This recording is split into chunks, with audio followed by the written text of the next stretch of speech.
Hello, you beautiful souls. Welcome back to your 13-day guide to me helping you get your shit together. My name is Michelle, and on my channel, we talk all things life, love, spirituality, law of attraction, and how to get through tough times like depression, anxiety, grief, all of that jazz. So in this 13-day guide, we've already done day 1 through day 9. And I have them all linked below if you've missed them. And in each day, in each video, I am sharing a tip that I learned through the loss of my daughter back in 2012 that helped me get through that tough time. It helped me kind of swim through it and not drown. And these tips are so near and dear to my heart. And I'm hoping that because I'm sharing this with all of you, that maybe you'll take a few of them, apply them to your life, and help you move through your discomfort. All right, so here we are, day number 10. My 10th tip is fun and laughter. It is so incredibly important to place ourselves, we have to physically move our bodies out of our home, off our couch, out of our bed, and we have to move ourselves into an environment that will make us laugh or that will make us have fun.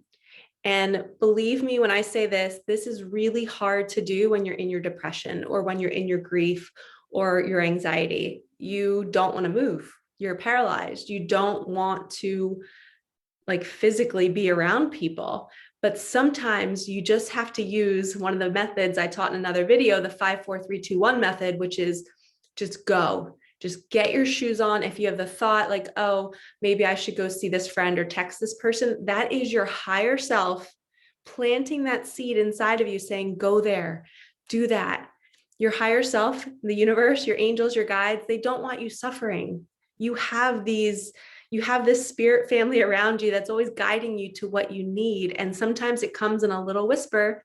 I always say we got to follow our heart, but it's really just a small little whisper. It's a quick little thought like, I should go food shopping, or I should go here, or I should do this. And then our ego jumps in, our depression and our anxiety, and says, no, that takes too much work. I don't want to do it. It finds every reason not to do it.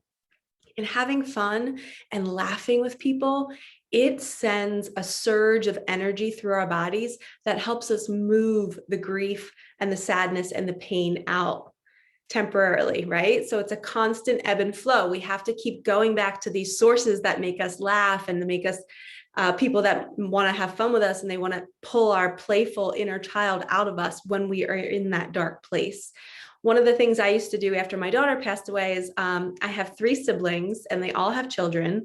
And my one sister, Holly, has 4 kids. And I would just, as soon as I felt my depression and my anxiety getting louder after a couple hours and I wasn't being able to calm it down, and I just would be crying excessively over the loss of my daughter, I just would say, Michelle, just get your shoes on and go play with the kids.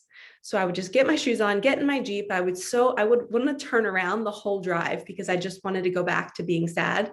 But I was like, no, I don't want to feel this. I do want to feel it, but I don't. I was so torn. And I would just drive to my sister's house. Thank God she was so open to me, always just stopping by. And I would be there 5 minutes and I would be belly laughing with my little nieces and nephews doing silly things, playing with the dogs, whatever it was. And within 30 minutes, I could breathe again. Another thing that I would do, and this was early on in my loss. So my daughter was only 2 months old when she passed, and she passed from a muscle disorder. It was a very rare condition called Mnemaline myopathy. Only 1 in 50,000 babies are born with it. So it was a very unique scenario. And when she passed, she was not diagnosed. So when my daughter passed away, I had no idea. They couldn't identify what she passed away from. And I was devastated. And I just felt like it was my fault. I don't know if it was genetic. I didn't know if I couldn't have any more kids. Thank God we did find out 6 months later what it was. They did a muscle biopsy and it is not genetic, which is good. But in that short period of time, that 6 months, that was pretty much hell. It was really tough. And I needed to find ways to feel good, even if it was only for 15 minutes. So one of the things that I always did was I would throw on the Ellen show, the Ellen DeGeneres show. So every day from 3 to 4, I was not working at the time. I was a teacher. I took a leave of absence just to be with whatever I was feeling. I could let things come up whenever I wanted. I didn't have to be bothered, and I could just feel the grief. And I would turn on the Ellen show every day, and it was the one thing that made me laugh. And I always used to say it saved my life, because the joy I felt watching other people laugh or watching her gift other people things. And I just felt so good watching that kindness and that love.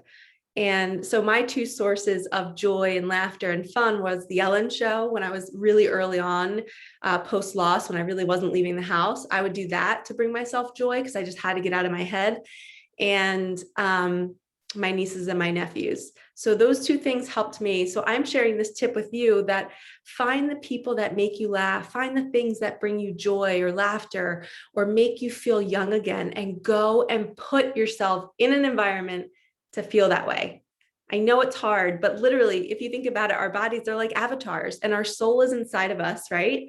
We have to physically move our body to take care of it. Not meaning exercise, just meaning take it to your sister's house to go play. Take it to Target to go walk around, to get out of your head, get out of these four walls. Go to a park, play on the swings, do something that makes you feel good. But you are in charge of your happiness. Your grief, your sadness, your depression, it is real and it is not okay. And I'm not saying that you should be able to just quickly snap out of it and get your shit together in these videos. Absolutely not. It took me 10 years to get to the place that I am, that I'm able to share all this with you. So I am not diminishing your pain. It is real. Mental health is real. So when we struggle with it, we have to really take action to do as much as we can to set us up to feel better, which means putting good food in our body, moving our body, shifting our energy, meditating, praying, doing all these things, finding a self-care routine. And one of the self-care routines that I do is finding laughter in my day. I need to be laughing, and all humans do. And I'm so grateful for my loss and my daughter, Micah, because she taught me this lesson. If I didn't go through that experience, I would not be here doing this for you. And I would not be living my life the way I'm living it. So grateful for each moment. So grateful for the smiles and the laughter.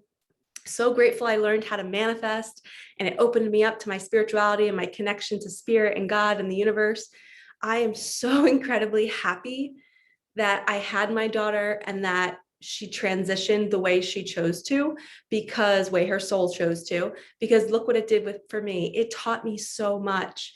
It enhanced my life. So take these 13 tips. Well, now you have 10 out of 13, and apply them to your day, apply them to your life, teach them to other people. I don't want you suffering, and I don't want anybody else suffering. So let's spread these videos, like, comment, subscribe, help me get these messages out there for people that are suffering. We need to feel good. And when we were not taught this in school, we don't have the tools to actually physically do it. So these 13 tips are literally a manual on how to get yourself feeling good, to move through the pain. And believe me, there's so many other things. There's talk therapy, there's energy healing. There's so much that we can do to release our body of our traumas. But for right now, these 13 tips are really going to be the starting point of you getting your shit together. And your shit is the most lovely shit in the whole entire world, because it's literally making you a better person.